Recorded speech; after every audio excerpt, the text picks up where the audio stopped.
We begin tonight with breaking news. More suspicious packages being delivered to lawmakers tonight. About 30 minutes ago, CNN reported a package was delivered to Vice President Joe Biden's former home in Delaware, but it was returned to sender.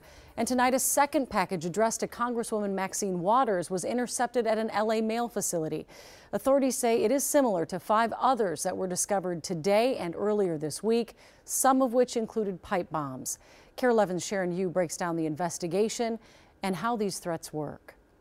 A series of manila envelopes containing what authorities are calling pipe bombs with shards of glass had the nation talking today. We are fine thanks to the men and women of the Secret Service. Federal investigators say authorities intercepted a total of 7 suspicious packages addressed to the Clintons, the Obamas, CNN, George Soros, Debbie Wasserman Schultz, and 2 to Maxine Waters, one found late Wednesday evening. This clearly is an act of terror, attempting to undermine our free press and leaders of this country.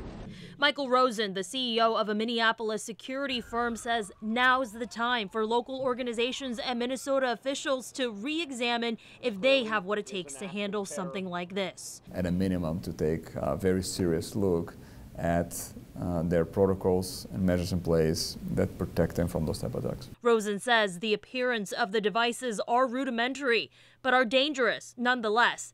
The intention behind them, probably one of the last things investigators will discover. My understanding is that while simplistic, they could have worked, meaning that they are primitive but can kill. Rosen adds there's no need for the public to panic and that organizations should prioritize security. Without being paranoid or scared, it's something that we have to, as much as we plan for housekeeping in our organizations, we have to plan for security, that it's effective and works.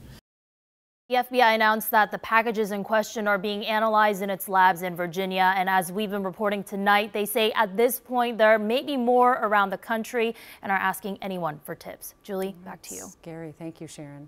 Well, President Trump immediately addressed the issue of those suspicious packages at a rally in central Wisconsin a few hours ago, saying any act of political violence is an attack on democracy itself. He called for politicians to tone down the rhetoric and for the country to come together.